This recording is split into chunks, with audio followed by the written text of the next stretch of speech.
어떤 언론 보도를 들으니까요, 가정에서 쓰레기 분리수거를 하는 게 더 행복하게 살 수 있다고 합니다. 저희 집은 분리수거 안 한다고 그렇게 욕을 하고 그렇게 힘들게 합니다. 분리수거 때문에 행복할 일이 없습니다. 근데 그 언론 보도를 듣다가 이런 생각이 들었습니다. 아니, 사실 분리수거는 행복하든 안 하든 해야 될 일 아닙니까? 당연히 해야 될 일이죠. 근데 그 분리수거마저도 행복이라는 의미를 찾아야 된다는 거예요. 자, 우리 세대가 뭔가 이상한 길로 가고 있어요. 무엇이든지 미닝, 의미를 발견해야 된다는 거예요. 어떤 것이든지 의미 없는 일은 하지 않겠다는 거예요. 근데 여러분, 이것은 미국이니까, 한국은 주민등록번호지만 소셜 넘버 다 갖고 계시죠? 소셜 넘버에 의미가 있습니까? 무슨 의미가 있습니까? 그냥 넘버죠. 드라이버 라이센스 넘버에 여러분 의미가 있습니까? 아무 의미 없습니다. 아무 의미 없는데도 우리는 그것을 잘 사용하고 살아갑니다. 그러니까 모든 것에서 의미를 발견해야 한다 그러면 사실 그것은 맞지 않는 얘기입니다. 우리는 그렇게 살고 있지 않기 때문이죠. 때로는 의미를 모르지만, 무슨 의미인지 모르지만 가야 할 길이 있습니다. 그것은 우리 가스펠 영락교회가 주님과 함께 걸어가는 믿음의 길이길 원합니다. 확실히 의미를 알아서 갈 수도 있겠죠. 확실히 뭔가 보여서 갈 수도 있겠죠. 그러나 아브라함이 그랬던 것처럼 갈 바를 알지 못해도 하나님의 말씀을 믿고 나아가는 저와 여러분이 되길 간절히 소망합니다. 이 시대는 특히 의미를 발견해야 되는데 어떤 의미냐? 나의 행복의 의미를 발견해야 된다라고 말합니다. 그래서 가정에서 위기를 겪어요. 저희 가정이 이번 땡스기빙 연휴에 요세미티를 다녀왔습니다.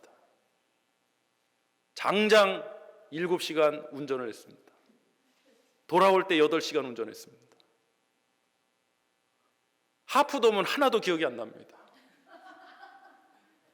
자동차들만 기억납니다. 힘든 여정이에요.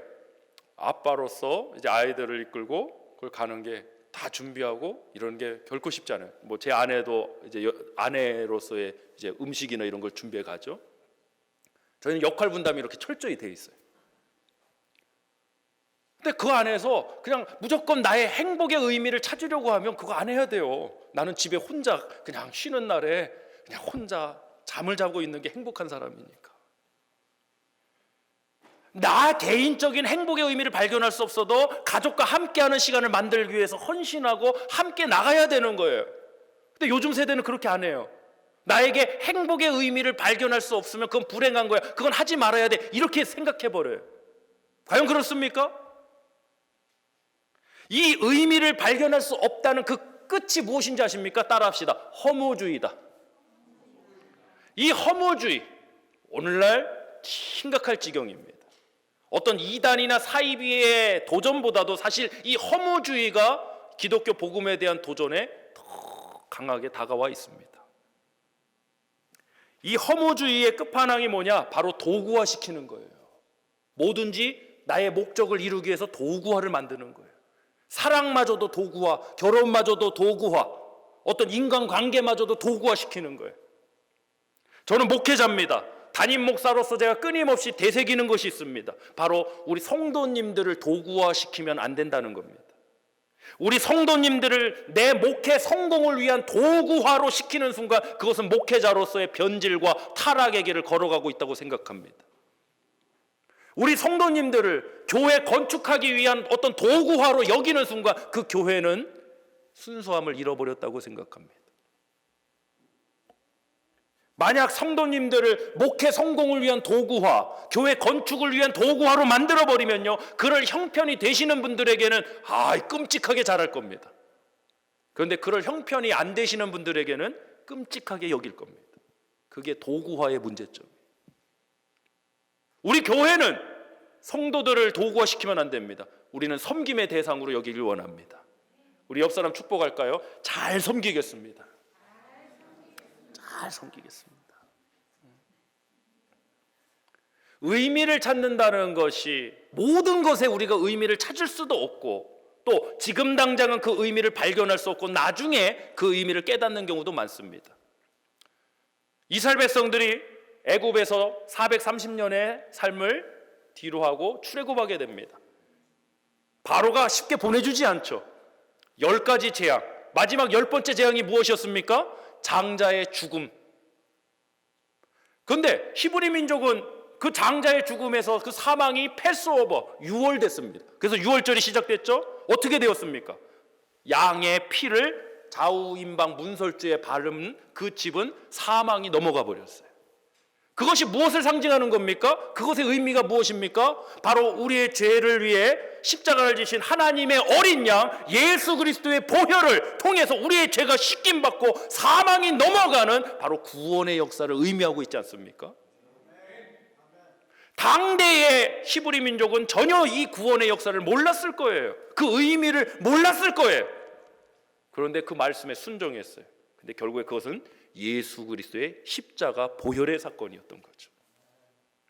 지금 당장 의미를 모르겠다고, 지금 당장 의미가 없어 보인다고 여러분 아무것도 안 하면 우리는 중요한 것들을 놓칠 수 있습니다.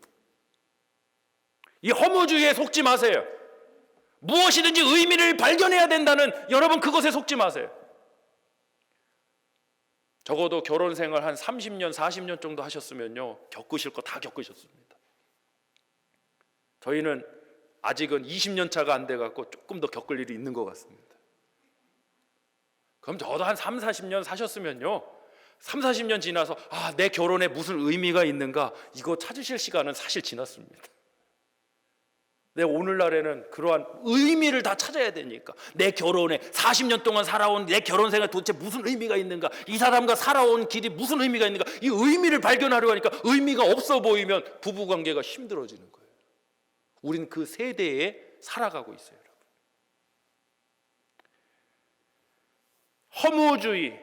허무주의의 요즘 젊은 청년들 언어로 끝판왕이 나왔습니다. 바로 오늘 본문에 전도서를 기록한 다윗의 아들 솔로몬입니다. 전도서를 보면 인간이 시도해 볼 수 있는 모든 시도를 다 해보는 것을 만날 수 있습니다. 지혜와 물질과 성공과 쾌락과 오락과 모든 것을 다 해봅니다. 그런데 전도서에서 가장 핵심 구절이 무엇입니까? 헛되고 헛되도다. 헛되고 헛되다는 게 무슨 뜻입니까? 의미 없다라는 거예요. 허무주의라는 거예요. 가장 지혜로웠던 사람이, 가장 부유했던 사람이, 모든 것을 다 경험해봤다고 말할 수 있던 사람이 하는 말은 헛되고 헛되다. 아무 의미 없더라는 거예요. 우리 본문 1절로 2절 말씀 합독하겠습니다. 시작. 다윗의 아들 예루살렘 왕 전도자의 말씀이라. 전도자가 이르되 헛되고 헛되며 헛되고 헛되니 모든 것이 헛되도다. 시작을 헛되도다라고 합니다.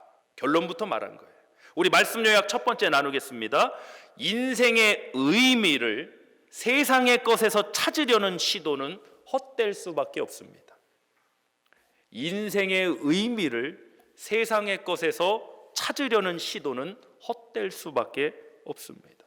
오늘 본문에서 바로 솔로몬을 통해 헛되고 헛되도다라는 말씀으로 선포되고 있습니다. 본문 8절로 9절도 이어서 보겠습니다.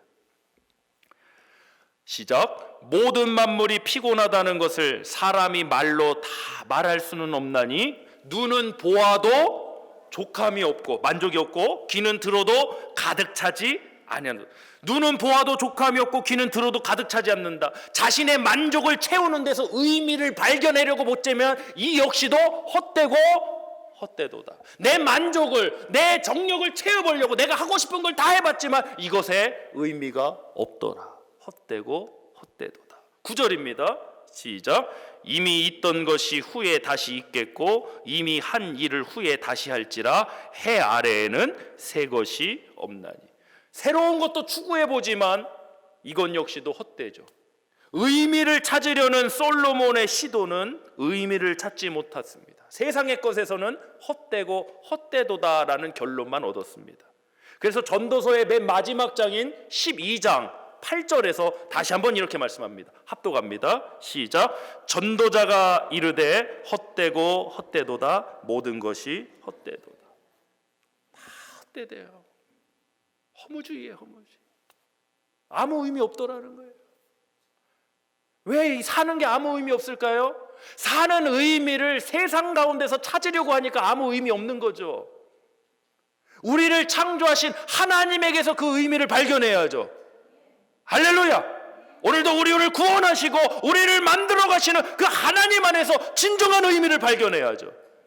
그래서 전도서 12장 13절로 14절 이 전도서의 마지막 절에서 이렇게 말씀합니다. 합독합니다. 시작. 일의 결국을 다 들었으니 하나님을 일의 결국을 다 들은 결과가 뭐예요? 헛되고 헛되다. 세상의 것으로는 의미를 찾을 수 없다. 헛되고 헛되니 하나님을 경외하고 그의 명령들을 지킬지어다. 이것이 모든 사람의 본분이네. 모든 사람의, 그러니까 솔로몬은요 인생의 의미를 발견하려고 해봤지만 헛되고 헛되다. 그래서 얻은 결론이 사람의 본분으로 갔습니다. 그러니까 인생의 의미를 말하는 게 아니라 사람의 본분으로 가야 되는 거예요. 아멘. 자, 14절. 하나님은 모든 행위와 모든 은밀한 일을 선악간에 심판하시리라. 말씀 요약 두 번째 나누겠습니다. 의미를 찾는 것이 아니라 사람의 본분을 찾아야 합니다. 의미를 찾는 것이 아니라 사람의 본분을 찾아야 합니다. 남편으로서의 본분이 있습니다. 아내로서의 본분이 있고요. 제가 어떤 성차별 이야기하는 게 아닙니다. 그 본분, 역할을 해본다면 한국에서는요 국방의 의무가 있습니다. 저 때는 2년 2개월, 지금은 1년 6개월. 군대가 아닙니다 지금. 근데 지금은 막 그런 이 젠더 이슈가 많다 보니까 막 극단적으로 막 페미니스트와 막 이 극단이 막 서로 싸워요. 그럼 이쪽 진영에 있던 극우 진영의 이 남성분들이 하는 말이 뭐냐? 여자도 군대 가라. 그럼 여성분들이 하는 얘기는요, 이건 오래된 역사입니다. 이 논쟁은 우리는 애를 낳지 않느냐? 그럼 또 남성분들이 또 애는 혼자 낳냐? 막 이래. 아니 남성분들이 좀 힘이 있고 하나님 그렇게 창조하셨으니까 군대 가갖고 우리가 좀 나라 지키면 어떻습니까? 본분이 있잖아요.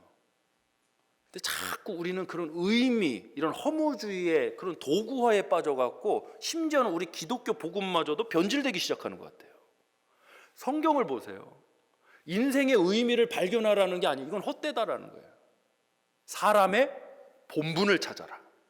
아멘. 그럼 그 사람의 본분이라는 게 뭐냐? 하나님을 경외하고 하나님의 명령들을 지킬지어다. 할렐루야.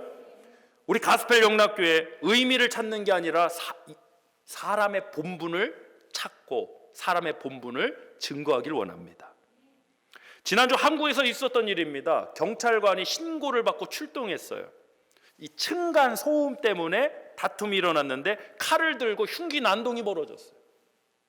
그런데 경찰관이 피해자들을 그냥 두고 막 피가 난잔 상황에서 그냥 도망가 버렸대요. 여러 가지 문제 이유가 그 안에 있겠지만 경찰로서 본분을 다하지 않았기 때문에 지금 지탄을 받고 있는 거예요. 근데 만약에 그 현장에 경찰이 아니라 어린 학생이 있었어요. 그런데 도망갔어요. 어린 학생이 있었는데 도망갔어요. 그럼 그 어린 학생을 뭐라고 할 수 있습니까? 없습니까? 없죠. 걔는 차라리 잘한 거죠. 그 위험한 현장에 어린 학생이 도망을 갔다 누가 뭐라 하겠습니까? 왜? 본분이 아니니까. 근데 경찰의 본분은 그 현장에서 그것을 제압하고 그 상황에서 피해자들을 지키는 것이 본분이기 때문에 본분을 다하지 않았기 때문에 지탄을 받고 있는 거예요. 할렐루야. 사람의 본분이 있어요. 그것도 모든 사람의 본분이 있다는 거죠. 그럼 우리는 이 세대의 철학과 사상, 교리 이런 것들과 우린 맞서 싸워야 돼요. 할렐루야. 인생의 의미를 발견해라. 20대에 넌 30대에 저 사람은 돈 100억을 벌었는데 너는 뭐 한 거냐? 너는 40대에 뭐 했냐? 넌 무슨 인생을 살았냐? 그랬더니 자기가 솔로몬입니까? 나는 인생 헛살았다. 그 왜 헛살았나 봤더니 돈을 많이 못 모아서, 큰 집이 없어서, 밍크코트가 없어갖고 나는 헛살았다.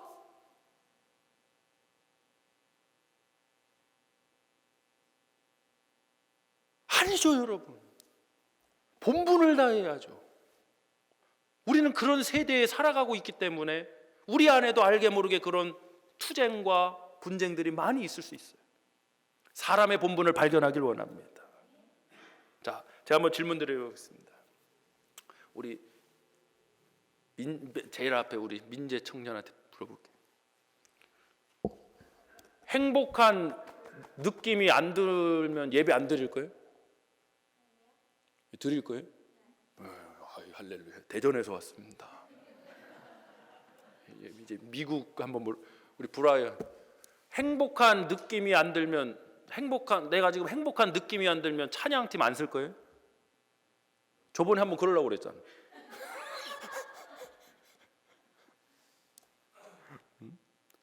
이게요. 자, 보세요.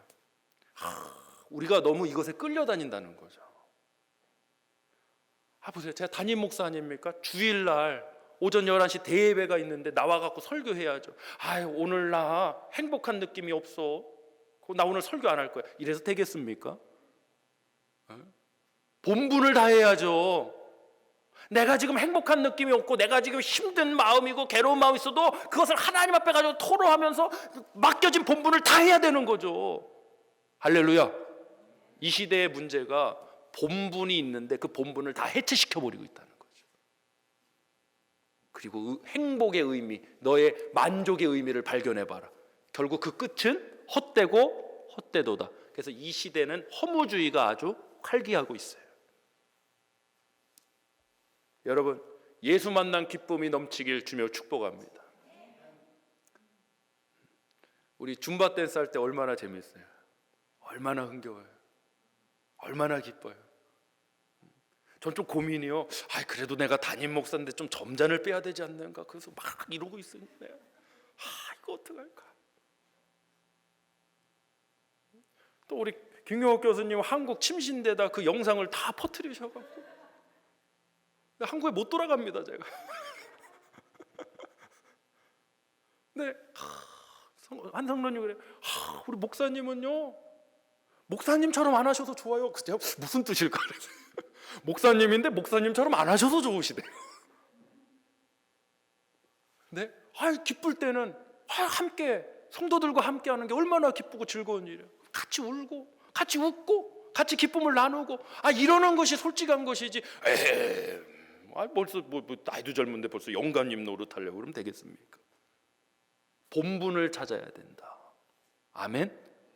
저는 우리 가스펠 영락교회는 그 누구도 도구화 시켜서는 안 됩니다. 절대로. 저 사람 통해서 뭘 하자 이런 거 안 됩니다. 섬김의 대상입니다. 아멘. 우리 각자 맡겨진 본분을 다하면 아름다운 교회로 우리 세워져 나갈 줄 믿습니다. 지금 이 팬데믹 2년 지금 돼가고 있죠. 또 뭐 새로운 오미크론, 이름이 오미크론이라는 바이러스, 델타 바이러스보다 더 강력한 바이러스가 저쪽 아프리카 지역에서 좀 나왔답니다. 지금 뭐 미국도 지금 빗장을 걸어 잠그고 세계 각국에서 아주 난리죠. 도대체 언제 끝날지.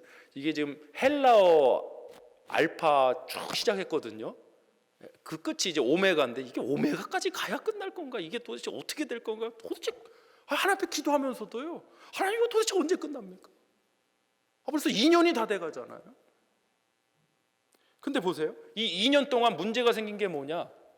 지금 우리는 현장 예배를 드리고 있고 우리 성도님들 많은 어려움 속에서 주차장, 파킹난 예배도 드리고 우리 교회도 온라인 예배도 드리고 또 현장 예배 열었다가 또 닫으라고 그래갖고 또 닫고 계속 그 과정을 겪잖아요.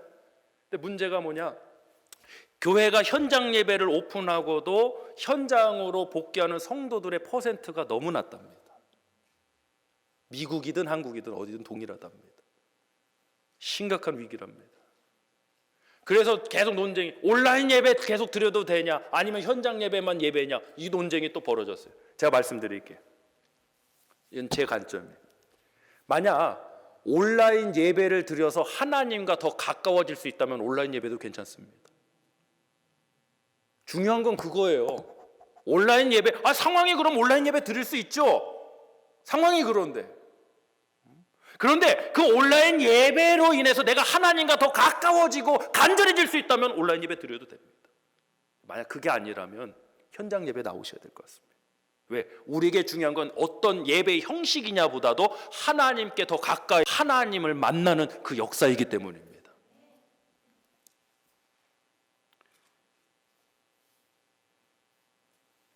우리 성도님들 감사한 게 하나님 자녀로서의 명예와 본분을 지켜주셔서 오늘도 예배 자리에 나와 계시다고 믿습니다. 이 코로나 팬데믹에서 이 심각한 상황에도 함께 모여서 예배를 드린다. 결코 쉬운 일 아니에요. 근데 본분을 다하기 위해서 내가 찬양대원으로서, 찬양팀원으로서, 사역자로서 그 본분을 다하기 위해서 오늘 우리는 이 자리에 앉아 있는 겁니다. 만약 우리가 본분을 다하지 않고 인생의 의미를 발견하자, 인생의 의미를 찾자 하자면 허무하다, 이거 뭐 해봐야 아무것도 아니다. 결론은 그렇게 날 것입니다. 초대교회에 많은 박해와 핍박이 있었던 거 우리 성도님들 아실 겁니다. 초대교회에 복음 증거했겠죠? 전도했겠죠? 어떻게 전도했을까요? 우리와 같이 예배드리면 성공합니다, 행복합니다, 그래서 교회 나오라고 했을까요? 안 했을 겁니다. 그들은 십자가에 못 박혀 죽은 예수가 부활하셨다라는 이 기쁜 소식을 증거했습니다. 할렐루야. 자꾸 교회가 자아 발견, 자아 실현해야 된다, 이런 가르침들이 많아진 것 같아요. 복음 증거는요, 자아 발견, 자아 실현하는 게 아니라 예수를 발견하는 겁니다. 우리 가스펠 영락교회의 주일 예배는, 우리 교회 사역은 자아 발견, 자아 실현하기 위한 게 아닙니다. 예수를 발견하기 위함입니다. 주님을 만나기 위함입니다. 할렐루야. 근데 세상은요, 심지어는 이 기독교 안에도 자아 발견, 자아 실현의 메시지들이 홍수처럼 범람하고 있어요. 아니에요. 우리는 예수 발견해야 돼요. 그 복음 증거를 외쳐야 돼요. 오히려 예수님은 아무든지 나를 따라오려거든 자아 발견, 자아 실현이 아니라 자기를 부인하고 나를 쫓을 것이라고 예수님은 말씀하셨습니다. 왜 교회가 자꾸 세상의 그 영향력 앞에, 세상의 흐름에 끌려가고 있냐는 거예요. 자아 발견, 자기 실현.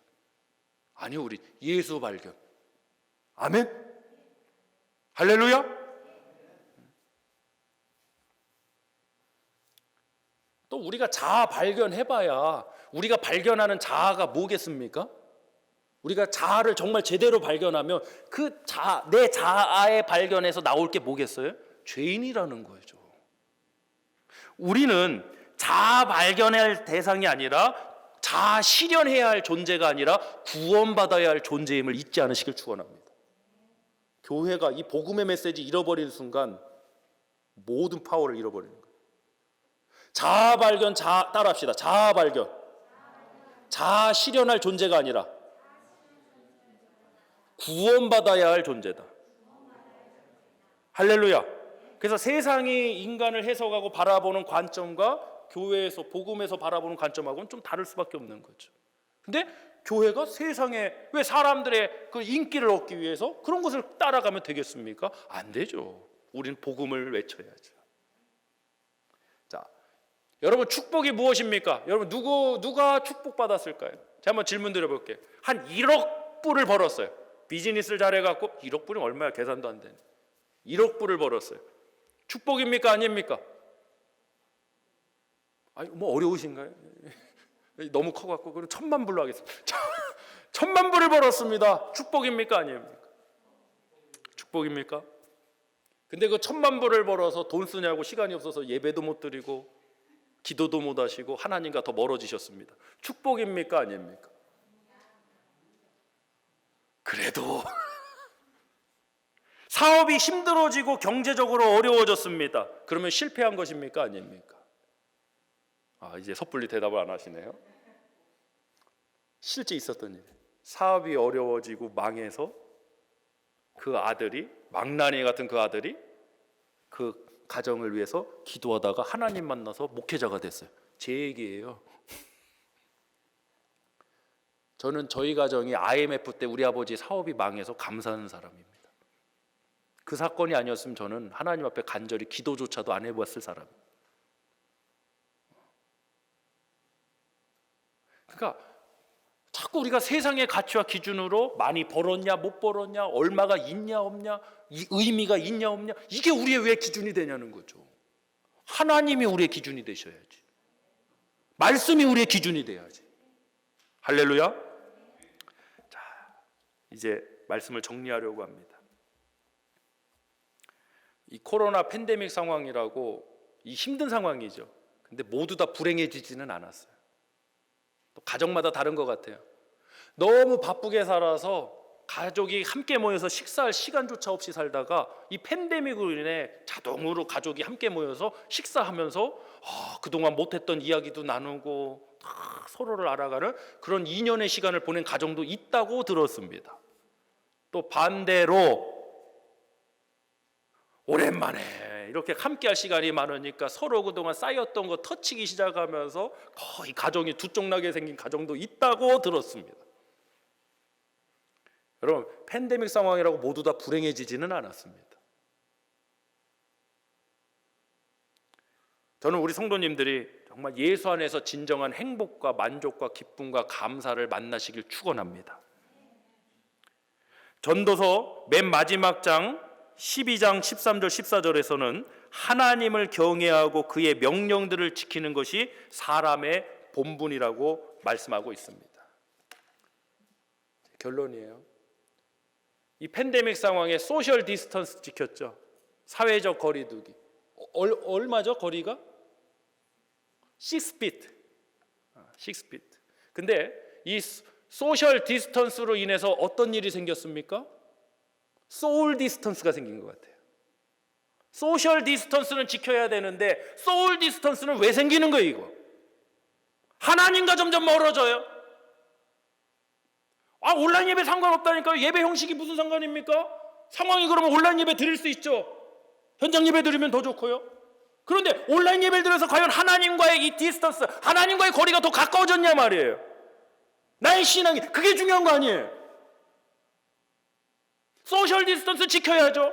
근데 그 소셜 디스턴스가 멀어졌다고 우리가 서로 이웃들을 멀리하고 마음이 멀어지고 영혼이 서로 멀어져서 되겠습니까? 이럴수록 우리가 더 하나가 되어서 할렐루야, 서로를 위로하고 함께 해주고 힘을 주고 격려해주고 함께 이겨나가야 되지 않겠습니까? 정말 문제는요, 소셜 디스턴스가 아니에요. 소울 디스턴스예요. 영혼의 거리가 생겼어. 우린 하나님과 더 가까워지는 교회 되기 원합니다. 힘든 일을 겪으면 겪을수록 우리는 서로 가족 간의 교우 간에 더 가까워지는 그런 교회가 되길 주님의 이름으로 축복합니다. 이번 한 주간이 인생의 의미를 발견하는 그런 시간이 아니라 나의 본분을 다할 수 있는 그러한 은혜가 넘치는 시간이 되시길 주님으로 축복합니다.